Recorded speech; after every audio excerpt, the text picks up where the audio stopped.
दोस्तों, आपका स्वागत है अपने और अपने चैनल ट्रिकी जीएस में। आज हम आपके लेकर आ गए हैं गुप्त वंश का एमसीक्यू टाइप क्वेश्चन, जिसमें हम 40+ क्वेश्चन इंपॉर्टेंट क्वेश्चन डिस्कस करेंगे। इससे पहले अगर आपने गुप्त वंश का वीडियो नहीं देखा है तो आप गुप्त वंश को मैंने 2 पार्टों में पढ़ाया है। आप डिस्क्रिप्शन में जाकर लिंक पड़ी हुई है, उसके माध्यम से देख सकते हैं, प्लेलिस्ट के माध्यम से देख सकते हैं। ठीक है दोस्तों, तो प्रारंभ करते हैं। क्वेश्चन नंबर फर्स्ट पूछा गया है, गुप्त वंश का संस्थापक कौन है। तो देखिए, इसमें 2 प्रकार के क्वेश्चन बनते हैं कि गुप्त वंश का संस्थापक कौन है। अगर ये पूछा जाएगा तो आपका सही आंसर होगा श्रीगुप्त। ठीक है, गुप्त वंश के जो संस्थापक हैं वो हैं श्रीगुप्त। अगर पूछा जाएगा गुप्त वंश के वास्तविक संस्थापक का नाम पूछा जाएगा तो वास्तविक संस्थापक हैं चंद्रगुप्त प्रथम। ठीक है, तो ये चीज़ आपको याद रखनी है कि संस्थापक और वास्तविक संस्थापक। ठीक है, क्वेश्चन नंबर दूसरा है, गुप्त वंश जो चला उसके गुप्त किसके सामंत थे, यानी कौन से राजा के सामंत थे, ये क्वेश्चन पूछा गया है।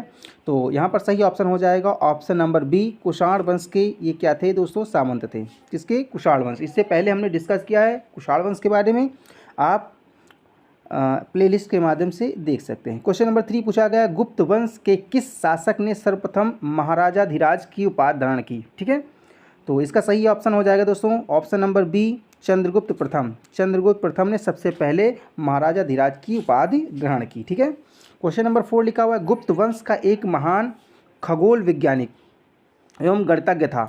तो खगोल वैज्ञानिक और एक गणितज्ञ थे दोस्तों आर्यभट्ट, जो कि बहुत इंपॉर्टेंट है, आपको ये चीज़ याद रखनी है। ठीक है, क्वेश्चन नंबर 5 पूछा गया है, गुप्त शासकों की जो सरकारी जो दरबारी भाषा थी वो कौन सी भाषा थी। तो वो भाषा थी, ऑप्शन नंबर सही हो जाएगा इसका डी, संस्कृत जो भाषा थी वो गुप्त वंश की एक राजकीय भाषा थी। ठीक है, अब देखेंगे इसके पश्चात में क्वेश्चन नंबर 6 देखेंगे, इतिहासकार वी.एस.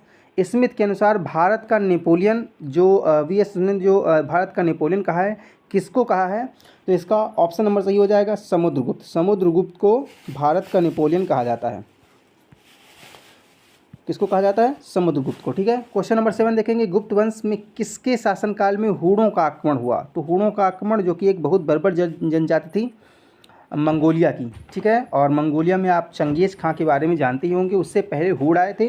तो हूणों ने स्कंदगुप्त के शासनकाल में आक्रमण किया था और स्कंदगुप्त ने भारत पर आक्रमण से पहले ही इनको खदेड़ दिया था। तो इसका सही ऑप्शन हो जाएगा ऑप्शन नंबर सी।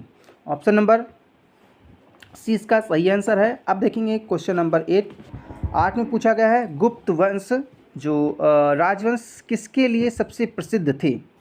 तो ये प्रसिद्ध थे दोस्तों, ऑप्शन नंबर ए सही हो जाएगा, कला एवं स्थापत्य। ठीक है, कला और स्थापत्य के लिए गुप्त वंश सर्वाधिक प्रसिद्ध थे। क्वेश्चन नंबर 9 देखेंगे, अजंता जो कलाकृतियाँ किससे संबंधित हैं, यानी कौन से काल से संबंधित हैं अजंता की कलाकृतियाँ। तो जो अजंता की कलाकृतियाँ हैं वो गुप्त काल से संबंधित हैं। ठीक है, काफ़ी बार क्वेश्चन आया हुआ, ये चीज़ आपको याद रखनी। क्वेश्चन नंबर 10 देखेंगे, कुछ विद्वानों के अनुसार कवि कालिदास जी किसके दरबारी कवि थे। तो ये थे जो गुप्त वंश के महान जो राजा थे चंद्रगुप्त विक्रमादित्य, इनकी राज दरबारी कवि थे कालिदास। ठीक है, क्वेश्चन नंबर 11 देखेंगे, अजंता चित्रकारी का विषय वस्तु निम्नलिखित में से किससे संबंधित है, यानी कौन से धर्म से संबंधित है अजंता की चित्रकारी। तो वो संबंधित है दोस्तों बौद्ध धर्म से। ठीक है, ऑप्शन नंबर सही हो जाएगा बी, बौद्ध धर्म। क्वेश्चन नंबर 12 पूछा गया, एरण अभिलेख का संबंध किस शासक से है। एरण अभिलेख का संबंध, ठीक है, पूछा गया एरण जो अभिलेख है उसका किस शासन से संबंधित है। ये गुप्त वंश के शासक है दोस्तों भानुगुप्त ने ही इसका निर्माण करवाया है एरण अभिलेख का। ठीक है, कौन सा अभिलेख है? एरण अभिलेख। क्वेश्चन नंबर 13 देखेंगे, नालंदा विश्वविद्यालय का निर्माण किस शासक ने करवाया। बहुत इंपॉर्टेंट क्वेश्चन, काफ़ी बार क्वेश्चन आया हुआ है। ठीक है, तो इसका निर्माण कराने वाले व्यक्ति थे दोस्तों कुमारगुप्त प्रथम, जो कि गुप्त वंश के शासक थे। फाह्यान किसके शासनकाल में भारत आए थे। फाह्यान एक जो चीनी यात्री थे वो आए थे चंद्रगुप्त द्वितीय के शासनकाल में। ठीक है, इंपॉर्टेंट है दोस्तों, ये आपको याद रखना है। हेमसांग और फाह्यान आए थे चंद्रगुप्त द्वितीय और हेमसांग हाथ से हर्षवर्धन। ठीक है, तो हेमसांग आए थे किसके शासनकाल में? हर्षवर्धन के शासनकाल में। तो ये चीज़ आपको याद रखनी, दोनों क्वेश्चन आते हैं। क्वेश्चन नंबर देखेंगे 15, भारतीय संस्कृत का स्वर्ण युग कौन सा है? जो भारतीय संस्कृत है उसका स्वर्ण युग कहा जाता है, वो कहा जाता है गुप्त काल को। ऑप्शन नंबर सही हो जाएगा डी, ठीक है, गुप्त काल। ठीक है, क्वेश्चन नंबर 16 देखेंगे। सेतुबंध के रचनाकार जो प्रवरसेन द्वितीय हैं, प्रवरसेन द्वितीय कौन से वंश के महानतम राजा थे? ठीक है, तो प्रवरसेन द्वितीय काफ़ी बार इसकी हम चर्चा भी किए हैं, आप वो वीडियो देख सकते हैं जिसमें हमने प्रवरसेन के बारे में बताया है। तो ये जो राजा थे दोस्तों वाकाटक वंश के राजा थे। ठीक है, प्रवरसेन द्वितीय। किस गुप्तकालीन शासक को कविराज कहा गया है? कविराज किसे कहा गया है? ये क्वेश्चन आया हुआ है, आपको ये चीज़ याद रखनी। कविराज कहा गया है दोस्तों समुद्रगुप्त को। समुद्रगुप्त एक कवि थे, इसीलिए इनको कविराज बोला गया है। ठीक है, स्कंदगुप्त को किस स्तंभ लेख में शक्रोपम कहा गया? क्योंकि इन्होंने शक्रोपम इनको बोला गया है। ठीक है, स्कंदगुप्त को। तो ये बोला गया एक अभिलेख आपको याद रखना, काहोम। ठीक है, काहोम है। ठीक है, काहोम स्तंभ लेख में बोला गया है इनको शक्रोपम। मंदिर निर्माण कला का जन्म सर्वप्रथम कब हुआ? जो मंदिर आप देखते हैं इनके जो निर्माण हुआ है, इनकी कला का जन्म कहाँ से हुआ है? तो ये हुआ है दोस्तों, ऑप्शन नंबर बी सही हो जाएगा, गुप्त काल में। ठीक, गुप्त काल से प्रारंभ हुआ है मंदिरों का निर्माण और इसको बनाने की कला। क्वेश्चन नंबर 20 देखेंगे। चंद्रगुप्त द्वितीय जिनको विक्रमादित्य की उपाधि दी गई, इन्होंने विक्रमादित्य उपाधि कब धारण की? कौन से समय धारण की? तो जब इन्होंने क्या किया था, शकों का उन्मूलन किया था, यानी रुद्र सिंह तृतीय को हरा करके शकों का भारत से उन्मूलन कर दिया था। उस समय इन्होंने चांदी के सिक्के चलाए थे और इसके साथ साथ में विक्रमादित्य की उपाधि भी धारण की थी। तो इसका ऑप्शन नंबर सही हो जाएगा दोस्तों ए। ठीक है, इसके पश्चात में आ जाएंगे 21 पर। पूछा गया है गुप्त काल के सर्वाधिक लोकप्रिय देवता कौन से थे, यानी सबसे अधिक पूजनीय देवता कौन से थे? तो वो थे भगवान Vishnu ji. Option number B सही हो जाएगा। 22 में देखेंगे। चंद्रगुप्त द्वितीय ने अपने किस विजय की खुशी में चांदी के सिक्के जारी किए? चांदी के सिक्के जारी किए थे और विक्रमादित्य की उपाधि धारण की थी जब उन्होंने क्या किया था, शकों पर विजय प्राप्त कर ली थी। शक राजा रुद्र सिंह तृतीय को हरा दिया था और भारत से नामो निशान मिटा दिया था शकों का। तो उसके बाद में इन्होंने विक्रमादित्य की उपाधि धारण की और चांदी के सिक्के जारी किए। 23 देखेंगे। महरौली जो कि दिल्ली में स्थित है, लौह स्तंभ का निर्माण कौन सी सदी में हुआ था? दोस्तों ये चौथी सदी में, चतुर्थ सदी में इसका निर्माण हुआ था। आज भी ये पता नहीं कौन से लौह ऐस के बनाया गया है कि आज भी इस खंभे में आज तक जंग नहीं लगी है। ठीक है, तो इम्पोर्टेंट क्वेश्चन है, ये चतुर्थी सदी में बनाया गया था महरौली का दिल्ली स्थित लौह स्तंभ। क्वेश्चन नंबर 24 पूछा गया। धन्वंतरी थे, तो धन्वंतरी सभी को पता है, ये एक चिकित्सक थे, महान चिकित्सक थे। ठीक है, तो इसका ऑप्शन नंबर सही हो जाएगा डी। 25 में पूछा गया है गुप्तकालीन शासन प्रणाली किस प्रकार की थी? कौन से सा प्रकार था? राजतंत्रात्मक थी, लोकतंत्रात्मक थी, गणतंत्रात्मक थी? तो सभी को पता है ये जो प्रणाली थी वो राजतंत्रात्मक थी, क्योंकि यहाँ पर राजा बनते थे। तो ऑप्शन नंबर सही हो जाएगा इसका ए। 26 देखेंगे। प्रयाग प्रशस्ति अभिलेख के जो लेखक है दोस्तों हरिसेन किसके राज दरबारी कवि थे? हरिसेन किसके राज दरबारी कवि थे? तो ये थे दोस्तों समुद्रगुप्त। याद रखना दोस्तों, समुद्रगुप्त के राज दरबारी कवि थे हरिसेन। गुप्त काल की जो सोने की मुद्रा को क्या कहा जाता था? स्वर्ण मुद्राओं को क्या कहा जाता था? तो सोने की जो मुद्राओं को बोला जाता था वो बोला जाता था दिनार। ठीक है, क्या बोला जाता? दिनार। और अगर चांदी की मुद्राओं की बात करेंगे तो रूपक बोला जाता था। क्या बोला जाता? रूपक। ठीक है, रुपया नहीं, रूपक बोला जाता था। ये दो चीज़ याद रखना आपको।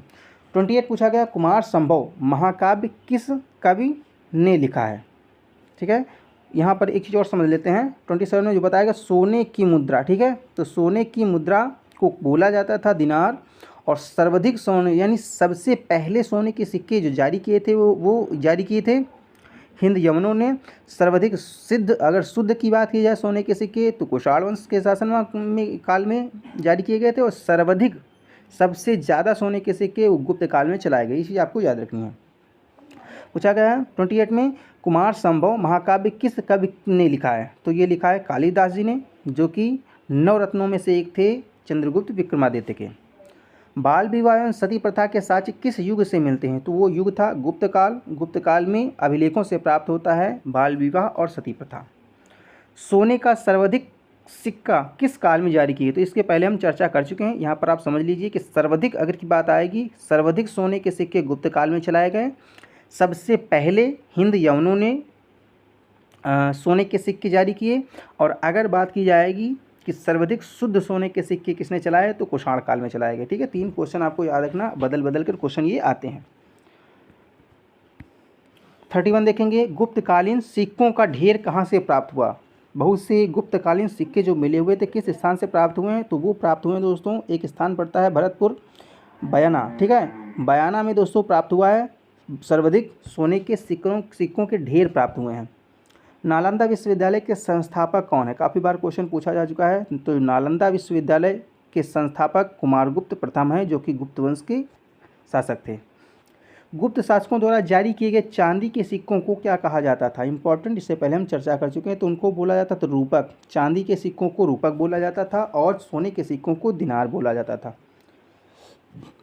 34 क्वेश्चन पूछा गया, वर्तमान गणित में जो दशमलव प्रणाली का आविष्कार का श्रेय किसे जाता है। जो दशमलव प्रणाली किस युग को जाता है, तो युग की बात करेंगे तो युग था दोस्तों गुप्त युग। गुप्तकालीन पुस्तक नवनीतकम संबंधित है, यानी जो नवनीतकम है किस चीज़ से संबंधित है, वो संबंधित है दोस्तों चिकित्सा से। याद रखना, नवनीतकम चिकित्सा से संबंधित है। 36 पूछा गया, तांबे का सिक्का जारी करने वाला गुप्त शासक कौन है। इंपॉर्टेंट है, आपको ये चीज़ याद रखनी है। तो वो है रामगुप्त। रामगुप्त ने क्या किया था, चांदी के नहीं न सोने के, इन्होंने तांबे के सिक्के जारी किए थे।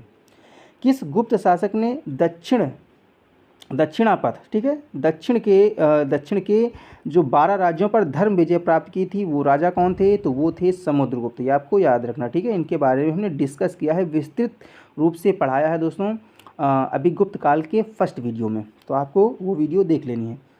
38 पूछा गया है, सर्व राज्योच्छता, ठीक है, सर्व राज्योच्छता यानी सभी राजाओं को उखाड़ फेंकने वाला की उपाधि किसने धारण की थी, तो ये धारण की थी दोस्तों समुद्रगुप्त ने। ठीक है, ऑप्शन नंबर सही हो जाएगा बी।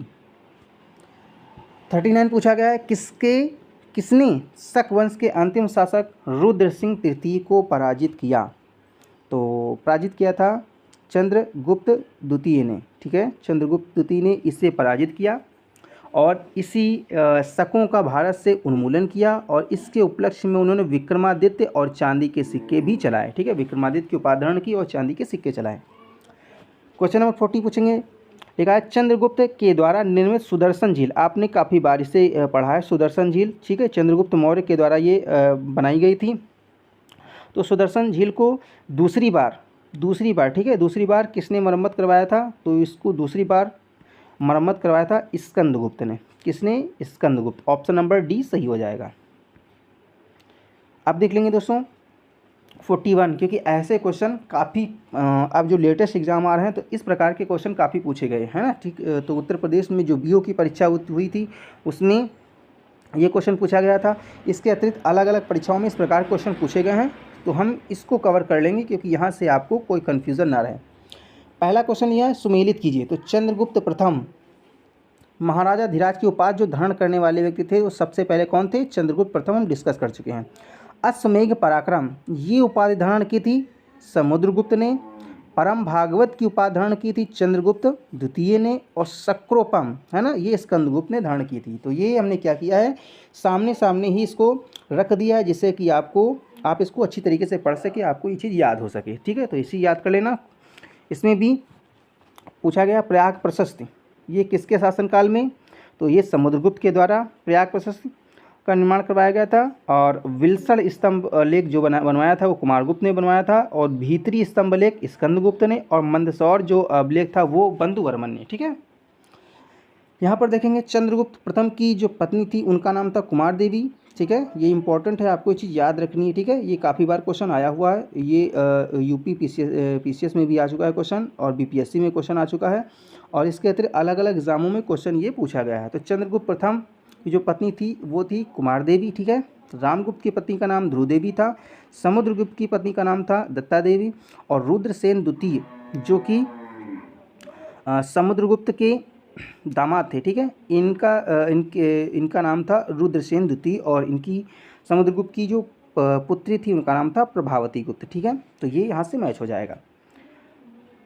क्वेश्चन नंबर 44 देख लेंगे, चंद्रगुप्त प्रथम कि जो प्रकार थे, मतलब इन्होंने जो सिक्के जारी किए वो कुमार देवी प्रकार था, ठीक है। और समुद्रगुप्त ने जो सिक्के जारी किए थे वो वीणा वादन प्रकार था। चंद्रगुप्त द्वितीय ने चक्र विक्रम प्रकार का सिक्का चलाया था। और जो कुमार गुप्त प्रथम थे उन्होंने कार्तिकेय प्रकार के सिक्के जारी किए थे, ठीक है। तो ये इंपॉर्टेंट है, इसको इन चीज़ों को आपको याद रखना है। तो यहाँ पर हमने 40+ क्वेश्चन अटेम्प्ट किए हैं और सभी क्वेश्चन बहुत इंपॉर्टेंट है और प्रीवियस ईयर में आए हुए क्वेश्चन हैं। तो दोस्तों आपको वीडियो कैसा लगा कमेंट के माध्यम से अवश्य बताएं और जुड़े रहिए हमसे। और प्राचीन कालीन इतिहास की वीडियो लगभग मैंने पूरी सीरीज़ कंप्लीट कर दी है। कुछ टॉपिक बचे हुए जिनको हम कंप्लीट कर देंगे और आप प्ले लिस्ट में जाकर के सारे वीडियो अच्छी तरीके से देख सकते हैं और उसके पश्चात में आप अपनी अच्छी तरीके से तैयारी कर सकते हैं। तो मिलते हैं नेक्स्ट वीडियो में जिसमें हम बात करेंगे वर्धन वंश की या पुष्पभूति वंश की। और अगर आपने अभी तक मेरा चैनल सब्सक्राइब नहीं किया है तो प्लीज़ और प्लीज़ चैनल को सब्सक्राइब कर लीजिए और एक प्यारा सा कमेंट अवश्य दे दीजिए जिससे कि हमको मोटिवेशन मिल सके। तो दोस्तों मिलते हैं अगले वीडियो में, तब तक अपना ख्याल रखिए और पढ़ाई करते रहिए।